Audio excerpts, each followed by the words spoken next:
अस्सलामुअलैकुम guys, welcome back to my YouTube channel Lahori Handi Roti. उम्मीद करते हैं आप सब लोग ठीक होंगे, खैरियत से होंगे। अल्हम्दुलिल्लाह हम सब भी एकदम ठीक हैं। आज की हमारी रेसिपी है ग्रेवी कबाब। आइए देखें ये किस तरह से बनाई जाती है और इसके लिए हमें किन किन चीज़ों की ज़रूरत होगी। हमने यहाँ पर ले लिया है 1 किलो बीफ कीमा। इसको हमने बारीक कीमा करवाया है। और उसके बाद हमने यहाँ पर ले लिया भुने हुए चनों का आटा। हमने चनों को छीलकर उसका अच्छी तरह से हमने मिक्सी पे ग्राइंड करके इसका एक आटा बना लिया है, ये घर पे ही रेडी किया है। उसके बाद हमने यहाँ पर ये चॉपर में चॉप कर लिया है सब्ज़ मिर्चें। इसके अंदर हमने लहसुन डाला है और थोड़ा सा अदरक डाला है। और यहाँ पे हमने ले लिया है ये सब्ज़, हमने धनिया ले लिया है, फ्रेश कोरिएंडर, हमने इसको बारीक बारीक चॉप कर लिया है। और यहाँ पे तकरीबन 2 प्याज हैं, इनको हमने बारीक बारीक चॉप करके इनको अच्छी तरह से हमने निचोड़ लिया है। जो इनका पानी है वो हमने निकाल देना है। अगर हम पानी नहीं निकालेंगे तो जो हमारे कबाब हैं वो ठीक से नहीं बनेंगे, हमारे कबाब टूट जाएंगे। अब हमने एक परात लेनी है, उसके अंदर ये तमाम अज्जा जो हैं इनको अच्छी तरह से मिक्स करके एक मिक्सचर रेडी कर लेना है। पहले हमने यहाँ पर कीमा शामिल कर दिया है, उसके बाद हम यहाँ पर इसके अंदर शामिल कर रहे हैं प्याज। प्याज का जो पानी है वो बहुत अच्छी तरह से निचोड़ लेना है ताकि जो हमारे कबाब हैं वो अच्छे से बन जाएं। उसके बाद हम यहाँ पर इसके अंदर शामिल कर रहे हैं सब्ज़ मिर्ची, जिसके साथ हमने जिंजर और गार्लिक दोनों चीज़ें जो हैं हमने वो अच्छी तरह से इसके अंदर चॉप कर ली थी, वो हमने इसके अंदर शामिल कर दिया। अब हम इसके अंदर शामिल कर रहे हैं भुने हुए चनों का आटा। हमने यहाँ पर तकरीबन 3 से 4 टेबल स्पून जो है भुने हुए चनों का आटा शामिल किया है। उसके बाद हम यहाँ पर शामिल कर रहे हैं 1 टेबल स्पून हम यहाँ पर सूखे धनिया का पाउडर ऐड कर रहे हैं। अब हम यहाँ पर नमक शामिल कर देंगे 1 टेबल स्पून। अब हम यहाँ पर शामिल कर रहे हैं 1 टेबल स्पून लाल मिर्च पाउडर। आप चाहें तो नमक और मिर्च की क्वांटिटी अपने हिसाब से कम या ज़्यादा कर सकते हैं, क्योंकि हमने यहाँ पर सब्ज़ मिर्च भी शामिल की है। तो कबाब में मिर्च आपके लिहाज से तेज़ ना हो जाए, आप उस लिहाज से मिर्चों की क्वांटिटी कम या ज़्यादा कर सकते हैं। हमने यहाँ पर शामिल कर दिया 1/2 टेबल स्पून हल्दी। उसके बाद हम यहाँ पर शामिल कर रहे हैं 1/2 टेबल स्पून गर्म मसाला पाउडर। अब जो है हमने इस सारे मिक्सचर को, कीमे को अच्छी तरह से हाथों की मदद से हमने इसको इस तरह से मिक्स कर लेना है ताकि सारे कीमे के अंदर जो मसाले हैं अच्छी तरह मिक्स हो जाएं। अच्छा जी, तो यहाँ पे जो है हमें चनों का आटा कम लग रहा है, इसलिए हमने यहाँ पर तकरीबन 2 से 3 टेबल स्पून चनों का आटा जो है वो मज़ीद ऐड कर दिया है। चनों का आटा हम लोग इसलिए ऐड करते हैं कि इससे बाइंडिंग जो है वो बहुत अच्छी हो जाती है कीमे की, जो कबाब हैं वो टूटते नहीं हैं। हमने इसके अंदर इसीलिए यहाँ पर 2 टेबल स्पून और चनों का आटा ऐड कर दिया। उसके बाद हम यहाँ पर इसके अंदर शामिल कर रहे हैं 1 अंडा। अंडा शामिल करने के बाद हमने इसको हाथों की मदद से कीमे के अंदर अच्छी तरह से मिक्स कर लेना है। मिक्स करने के बाद जो हमारा मिक्सचर है वो बिल्कुल रेडी है। अब हम इसे तकरीबन 10 से 15 मिनट के लिए रेस्ट के लिए रख देंगे। उसके बाद हम इसके कबाब बनाना शुरू करेंगे। 10 से 15 मिनट हो गए हैं। अब हम इसके कबाब बनाएंगे। इस तरह से हमने हाथों की मदद से बिल्कुल थोड़ा थोड़ा मटेरियल लेकर हमने इसके इस तरह से रोल करके कबाब बना लेने हैं। इस तरह लंबाई में हमने इसके कबाब बनाने हैं। ये देखें जी, इस तरह से हमने सारे कबाब जो हैं वो रेडी कर लेने हैं। उसके बाद हम इसकी फ्राइंग की तरफ जाएंगे। हमने कबाब को फिर फ्राई कर लेना है।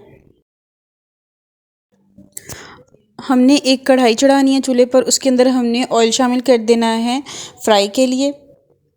जैसे ही ऑयल थोड़ा गर्म हो जाएगा फिर हम इसके अंदर एक एक करके कबाब शामिल कर देंगे और फिर जो है हम कबाब को मीडियम आंच पर हमने फिर फ्राई करना शुरू कर देना है।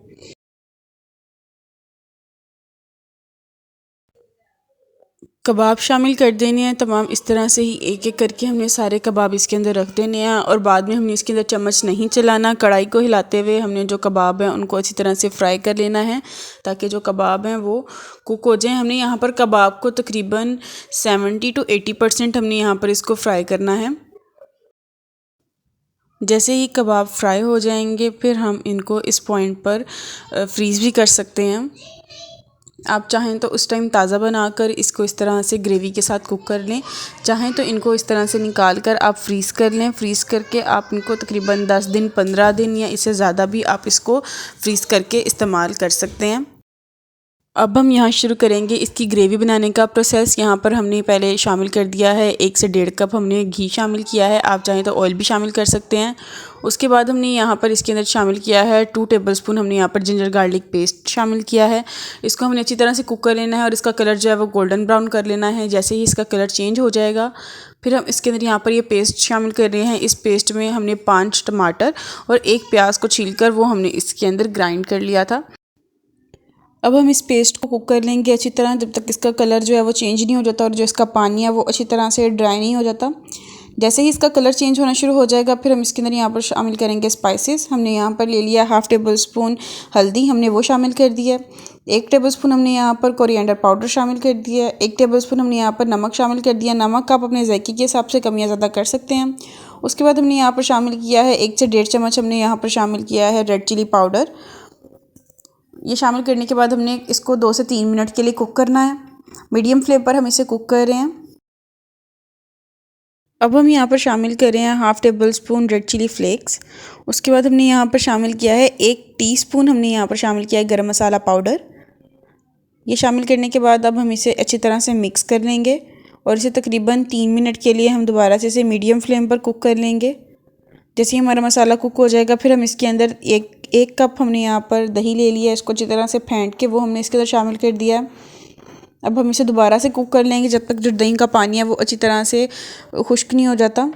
तकरीबन 5 मिनट के लिए हमें इसे कुक कर लेना है। देखिए जी, यहाँ पे जो है मसाले ने अपना और छोड़ दिया, इसका मतलब जो हमारा मसाला है वो अच्छी तरह से कुक हो गया। अब हम इसके यहाँ पर फ्राई किए हुए कबाब शामिल कर देंगे। हमने सारे कबाब शामिल करने के बाद इसको बहुत हल्के हाथ से हमने एक चम्मच की मदद से इसे मिक्स कर लेना है। ज़्यादा ज़ोर ज़ोर से चम्मच नहीं चलाना और बार बार चम्मच भी नहीं चलाना, वरना जो कबाब हैं वो टूट सकते हैं।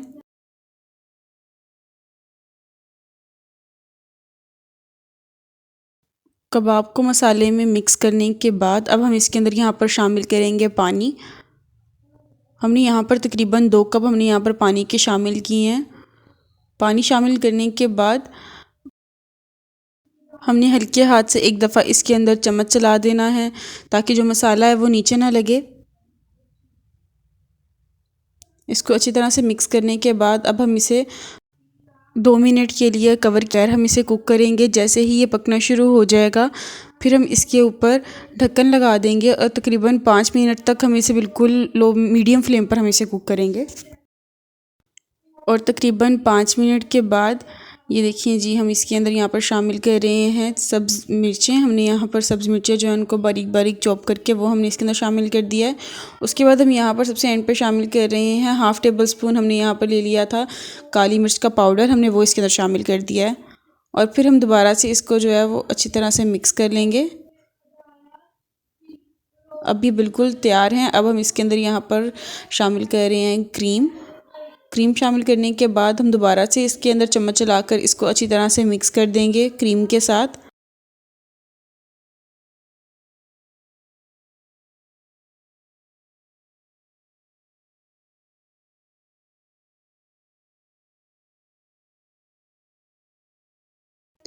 ये देखिए जी, यहाँ पे हमारा जो ग्रेवी कबाब है वो बिल्कुल रेडी हैं। क्रीम मिक्स करने के बाद इसकी ग्रेवी कितनी अच्छी लग रही है, इसका कलर भी कितना अच्छा आ गया है। अब हम इसके अंदर यहाँ पर शामिल कर रहे हैं, हमने बारीक बारीक थिनली हमने यहाँ पर स्लाइस कर लिए हैं अदरक के, वो हमने इसके अंदर शामिल कर दिया।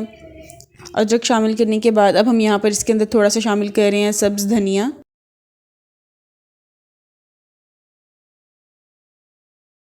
धनिया शामिल करने के बाद जो हमारे ग्रेवी वो बिल्कुल रेडी हैं डिश आउट के लिए। अब हम इसे डिश आउट करेंगे। हमारे ग्रेवी कबाब बिल्कुल रेडी हैं। अब हम इसे डिश आउट करके सर्व करेंगे। उम्मीद है आपको हमारी आज की वीडियो भी बहुत पसंद आई होगी। आप हमारी आने वाली वीडियोस को ऐसे ही देखते रहना चाहते हैं तो आप हमारे चैनल को लाइक, शेयर और सब्सक्राइब लाजमी कर दें। इससे हमारी बहुत ज़्यादा हौसला अफजाई हो जाती है। आपका हमारी वीडियो को एंड तक देखने का बहुत शुक्रिया। आप हमें अपनी दुआ में याद रखें। अपना बहुत सारा ख्याल रखें। अल्लाह हाफ़िज़।